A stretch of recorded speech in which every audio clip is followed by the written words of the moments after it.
It's a big game. Both teams know it. I mean, if I go uh, by how we practiced yesterday and the energy that the guys had, I thought they did a great job. Um, Hopefully, we'll continue the rest of the week preparing with a lot of juice, a lot of energy, a lot of excitement about what's happening. If you add energy to your practices, they tend to go better. So hopefully, I won't have to give them some kind of fire and brimstone speech to get them going. I don't think I'll need to do that. How hard is it to get your guys up for every game? You can't Yeah, count to lose. it's hard. I mean, I think every coach knows it's impossible to be at your emotional peak, physical peak every week. It's just hard to do, and that's probably part of the reason why um, anybody can beat anybody any given day. Um, but that's why we talk about creating good habits in practice because that's kind of what you fall back on when the emotion stops or when you get fatigued. I mean, what you have left is your habits. What you have left is how you've prepared, and hopefully that will carry you through when you are a little tired or you're not maybe as excited as you might have been the week before, or even in the first series compared to the sixth series of the game. Emotion tends to wear off a little bit, and then you get into the heat of the battle, and you're left with your conditioning and you're left with your habits. You touched on the parity there, and that is, I mean, based off of last weekend, is this the most parity, the most equal playing field you've ever seen in college football? Well, it seems like it in our league anyway, and we've known for years that just about anybody in our league can jump up and win the division and win the league, but it seems like every game's up for grabs across the country, and I think that's good for college football. We had a couple guys say that last year when they faced Missouri, they just didn't think Missouri was that good. One guy said they took them lightly. Who said that? George Jenkins said they took them lightly. Jordan Jenkins did. Yes, sir.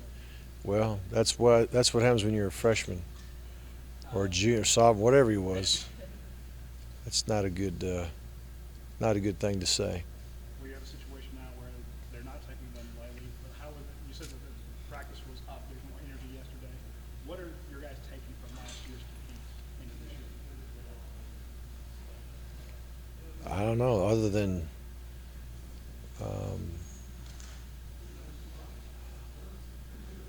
and the bottom line is either team could win. Both teams have good players. Both teams have good coaches. Both teams got a lot at stake. So it's going to be a heck of a ball game. What do you see on film from Missouri that concerns you the most? Well, they just play very hard. Defensively, they got two edge rushers that are two of the best in the league. I think they're number one and number three in the league as far as sacks, tackles for loss, all that kind of thing. They don't give you anything on defense. They force you to drive the field. They don't give up big plays. They keep everything in front of them. They rally to the ball. They knock the heck out of you trying to knock the ball out. Offensively, they do what they do. They spread you out. They get the ball to those receivers. Got a quarterback who's athletic. He's rushed for 124 yards on top of 14 touchdown passes. So he's a guy that's an issue. Both of their backs are very talented guys. Their number two back is the number one kick returner in the league and averaging over 12 yards a punt return. They're a team that wins. They're used to winning. They're playing at home and they're playing for a lot. So it's going to be a great challenge. How do you feel about Chubb getting the freshman SEC Player of the Week?